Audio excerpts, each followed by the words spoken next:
नमस्कार, मैं Yogesh Bhosle, founder and CEO of SMEventure.com। आपका हमारे YouTube चैनल उद्योग शास्त्र में स्वागत करता हूं। जैसे कि मैंने पिछले वीडियो में आपको बताया था कि हम उद्यम रजिस्ट्रेशन कैसे करेंगे और उसकी क्या क्या बेनिफिट्स हैं। मैं आशा करता हूं कि आपने हमारे वेबसाइट SMEventure.com पे जाके उसका पूरा ब्यौरा आपने देख लिया होगा। तो मैंने कुछ बेनिफिट्स आपको बताए थे, बट पूरे बेनिफिट्स आपको हमारे वेबसाइट पे अभी भी अवेलेबल है। आप अभी भी लॉगिन करके वो देख सकते हो www.SMEventure.com। जैसे मैंने पिछले वीडियो में कहा था कि इस वीक में मैं आपको एक नए प्लान के बारे में या नए स्कीम के बारे में आपको मैं कुछ उसमें परिचय दूंगा। आज हम बात करेंगे प्रधानमंत्री रोजगार निर्मिति कार्यक्रम, जिसको हम PMEGP के नाम से भी जानते हैं। हम इसमें देखेंगे कि इसमें सब्सिडी कैसे मिलती है, इसमें अप्लाई कैसे करना है, आपको कौन से बैंक से आपको ये करना है, एजेंसीज कौन सी है इसमें, और बैंक में और एजेंसीज के लिए कौन कौन से डॉक्यूमेंट्स आपको लगते हैं। इस पूरे वीडियो में आपको इस सब की इंफॉर्मेशन मिलेगी। चलिए हम जानते हैं कुछ चीज़ें प्रधानमंत्री रोजगार निर्मिति कार्यक्रम PMEGP के बारे में। PMEGP में आप इंडिविजुअली, अगर आप खुद का बिजनेस चालू करना चाहते हो तो आप इंडिविजुअली, या फिर आपका कोई बचत गट है तो उस बचत गट के थ्रू, या कोऑपरेटिव बैंक अगर है, कोऑपरेटिव सोसाइटी में अगर हो, या फिर ट्रस्ट हो, तो आप अप्लाई कर सकते हो इसमें। इसमें मिनिमम क्वालिफिकेशन आपको 8वीं पास है, आपकी क्वालिफिकेशन 8वीं पास होनी जरूरी है। और उद्योग की मर्यादा जो तय की गई है वो सर्विस के लिए अराउंड 10 लाख और मैन्युफैक्चरिंग के लिए अराउंड 25 लाख एक मर्यादा तय की गई है। इसमें आप अगर जनरल कैटेगरी से बिलोंग करते हो तो आपको अर्बन एरिया में अराउंड 15% तक सब्सिडी मिलती है, और अगर आप रूरल एरिया से, गांव से, या कोई टायर 2 टायर 3 सिटी से आप बिलोंग करते हो तो आपको अराउंड 25% तक इसकी सब्सिडी मिलती है। इसमें अगर आप कोई रिजर्व कैटेगरी में आते हो, जैसे आप SC/NT में हो, या स्पेशल कैटेगरीज में हो, या वुमेन कैटेगरी है, एक्स सर्विसमैन, हैंडीकैप, ये या फिर कोई स्पेशल कैटेगरी से आप बिलोंग करते हो, तो इसकी जो मर्यादा है, जो अर्बन में अराउंड 25% है और रूरल में अराउंड 35% तक आपको इसकी मर्यादा तय की गई है। जिस बार हम किसी भी सरकारी योजना का लाभ उठाते हैं तो हम खुद की एक पूंजी हमें लगानी पड़ती है, जिसे हम सेल्फ कंट्रीब्यूशन बोलते हैं। उस सेल्फ कंट्रीब्यूशन में अगर आप जनरल कैटेगरी में हो तो आपको अराउंड 10% तक आपको उसमें सेल्फ कंट्रीब्यूशन रखना पड़ेगा, या फिर आप अगर स्पेशल कैटेगरी में, रिजर्व कैटेगरी में जैसे हमने बताया था, तो आपको अराउंड 5% तक इन्वेस्टमेंट उसमें करना पड़ता है। फॉर जनरल अराउंड 90% बैंक आपको सब्सिडी कर देती है, लोन अप्रूव कर देती है, और अराउंड रिजर्व कैटेगरी में जो 5% आपकी इन्वेस्टमेंट है उसमें अराउंड 95% आपको बैंक लोन दे सकती है। आपका सवाल दूसरा ये होगा माइंड में कि आप कौन कौन से बैंकों में इसमें अवेल कर सकते हो। इसमें नेशनलाइज बैंक है, रूरल बैंक है, कोऑपरेटिव बैंक है और प्राइवेट बैंक है, जिसमें आप जाके अप्लाई, जो आपको सपोर्ट करती है इसमें फाइनेंस करने के लिए। इसमें आप कोई भी बैंक में अगर लोन के लिए अप्लाई करते हो या इसके लिए अप्लाई करते हो, सबसे बड़ी समस्या है जो है कोलैटरल सिक्योरिटी। कोलैटरल सिक्योरिटी एक ऐसी चीज है जो अगर नहीं है तो बैंक उसको इमीडिएटली ऑन रिजेक्शन में मोड में डाल देती है। PMEGP स्कीम के अंतर्गत और RBI के गाइडलाइंस के अंतर्गत आपकी अगर आपकी प्रोजेक्ट कॉस्ट अराउंड 10 लाख के अंदर है तो आपको कोलैटरल फ्री लोन बैंक दे सकता है। मैं फिर से आपको बोल रहा हूँ, ये RBI के अनुसार है, बट बैंकों को पूरा अधिकार है कि किससे कोलैटरल लेना है, किससे कोलैटरल नहीं लेना है, बिकॉज बैंक को फाइनली अपना एक रेशो मेंटेन करना पड़ता है। उसे अपना कर्जा देते समय उसका रिकवरी भी बहुत इंपॉर्टेंट है। हर चीज़ बैंक बहुत बहुत बहुत ज़्यादा, उनका क्रेडिट डिपार्टमेंट बहुत ज़्यादा स्क्रूटनी कर देता है। सरकारी एक संस्था है, CM, आपको जैसे पता होगा, या फिर अगर नहीं है तो मैं आपको बताऊं कि CGTMSE एक ऐसी संस्था है जो आपकी कोलैटरल सिक्योरिटी गारंटी लेती है। उसके अनुसार आपका अगर समझो अगर 5 लाख से लेके 25 लाख के अंदर लोन अमाउंट है सो PMAGP के स्कीम के अनुसार CGTMSE आपका कोलेटरल गारंटी ले सकती है, जिसका वो 0.75% फीस चार्ज करती है पोस्ट ईयर डिसबर्समेंट, जब आपका लोन क्लियर हो जाता है। सो पहले इसमें एक सिस्टम था कि हर डिस्ट्रिक्ट में, एक जिले पे एक संस्था बिठाई गई थी जिसको हम डिस्ट्रिक्ट लेवल टास्क फोर्स या DLTFC के नाम से भी जानते हैं। सो पहले इनके पास अर्जी आती थी, वो पूरा स्क्रूटनी करती थी एंड देन फिर वो बैंक के पास सबमिट करती थी। तो अभी थोड़ा सा उसमें प्राविधान ऐसे किया है क्योंकि they are now overlooking the overall system now. आपका जो पूरा प्रोजेक्ट रिपोर्ट है वो बैंक में जा रहा है एंड देन उसको कितना डिसबर्समेंट बैंक कर रही है एंड ऑल दिस, वो पूरा का पूरा वो ओवरलुकिंग करती है। देयर आर 3 एजेंसीज नाउ, जो 3 एजेंसीज है वो जिनके जरिए आपको बैंक ये लोन अप्लाई करना है, PMAGP के स्कीम का अवेयरनेस करना है। सो ये कौन सी एजेंसीज है?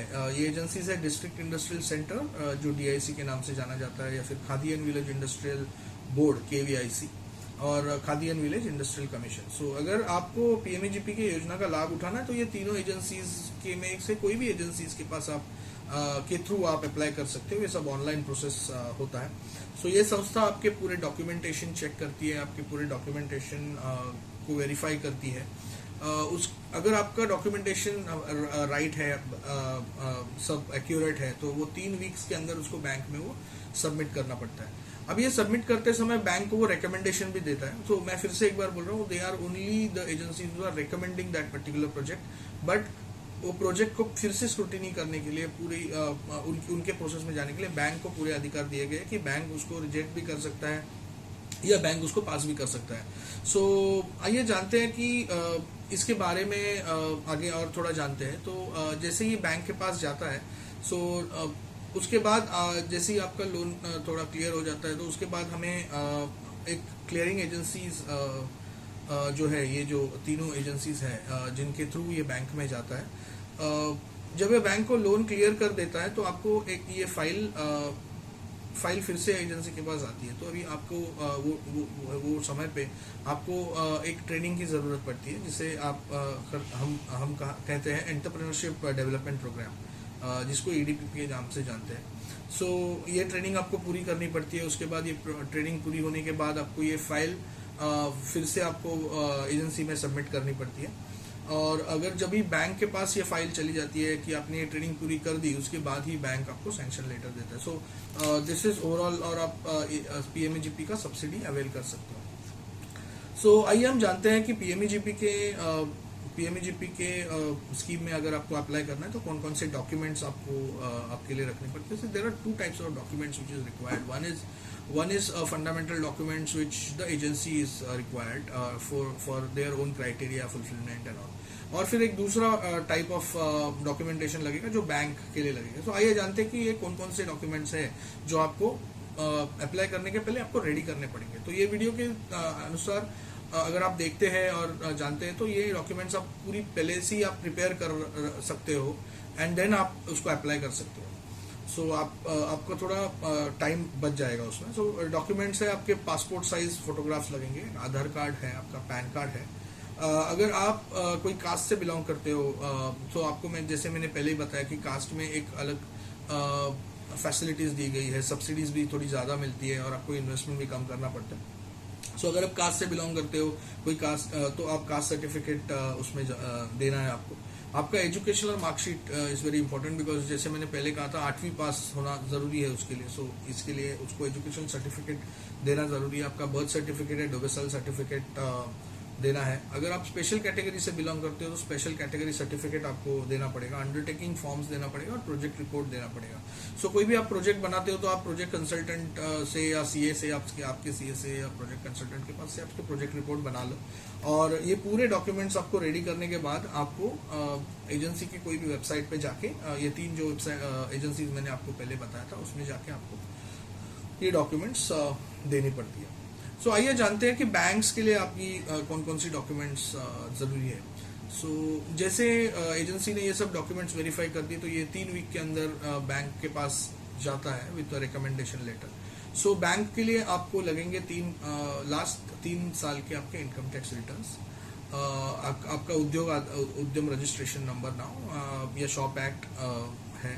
एड्रेस प्रूफ आपका इलेक्ट्रिसिटी बिल, मशीनरी कोटेशन, अगर आप कोई मशीनरी में मशीनरी डालना चाहते हो आपके प्रोजेक्ट में और for that you need a money, तो आपका मशीनरी का जो कोटेशन होगा वो, अगर आप कोई बिल्डिंग वहाँ पे कंस्ट्रक्ट करना चाहते हो with this help of this entire scheme, तो आपको उसका मटेरियल कोटेशन देना पड़ेगा। अभी हम देखते हैं कि 7/12 उतारा जो बहुत इंपॉर्टेंट है। तो फैक्ट्री अगर आपको डालनी है तो उसका लैंड का 7/12 उतारा आपके नाम पे है, या फिर अगर लीज कर रहे हो तो लीज एग्रीमेंट आपको लगेगा। परचेस डीड ऑफ लैंड, अगर आपने परचेस किया हुआ है तो उसका डीड आपको परचेस डीड ऑफ लैंड देना पड़ेगा। सो बैंक ये 2 चीज क्यों मांग रही है, तो बेसिकली बैंक को इसमें कोलैटरल दिख रहा है और इसलिए वो कोलैटरल सिक्योरिटी के लिए मांग रही है। लैंड वैल्यूएशन रिपोर्ट अगर है आपके पास, अगर आप बना सकते हो तो वो भी बहुत ज़रूरी है। सो ये ओवरऑल डॉक्यूमेंट्स है जो आपको पहले से ही प्रिपेयर करने रखना पड़ेगा, जिसके ज़रिए आपको ये सब पूरा का पूरा प्रोसेस बहुत स्मूथ और सिंपल हो जाएगा।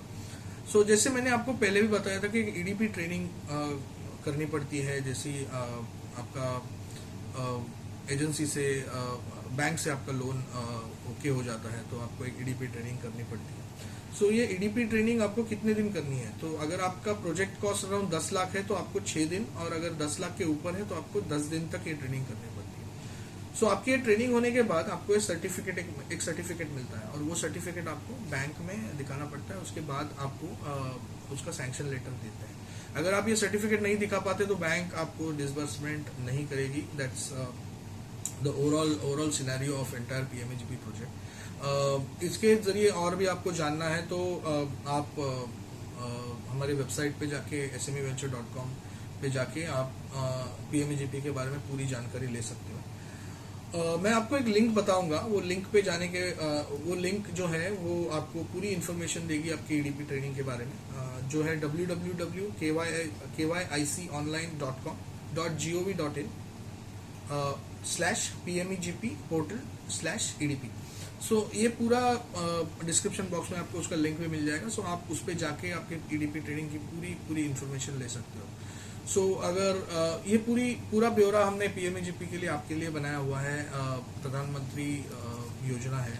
सो इसके ज़रिए आप कोलैटरल फ्री लोन भी अवेल कर सकते हो। कैसे करना है, क्या करना है, पूरे वीडियो में है। अगर आपको ये वीडियो पसंद आए तो please like, comment and share this video. And if you have not subscribed our YouTube channel SME Venture, please do that and subscribe for more and more information about MSMEs and MSME policies and their own reports.